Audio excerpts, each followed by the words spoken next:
არსებული დიალოგი.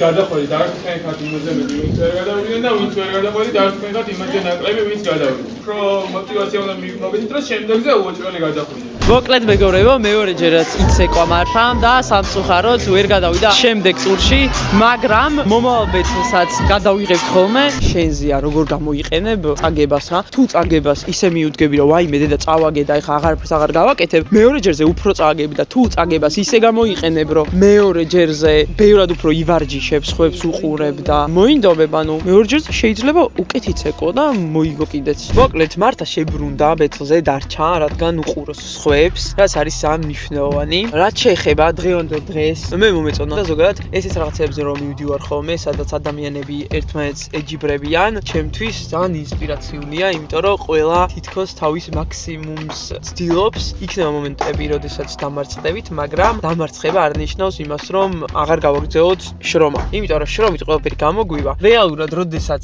აგებს, სასიამოვნო შეგრძნება არასდროს არ გააქვს, იმიტომ რომ ყოველთვის ჯობია რომ მოიგო. წაგების კარგი მხარე ეგ არის. შენ აგრძელებ ორმაგ მუშაობას აუცილებლად. არ დაიწყოთ გულები, ვიცი რომ ყველა წაგიათ, მე წამიგია, მაშასაც წაუგია, მართასაც წაუგია.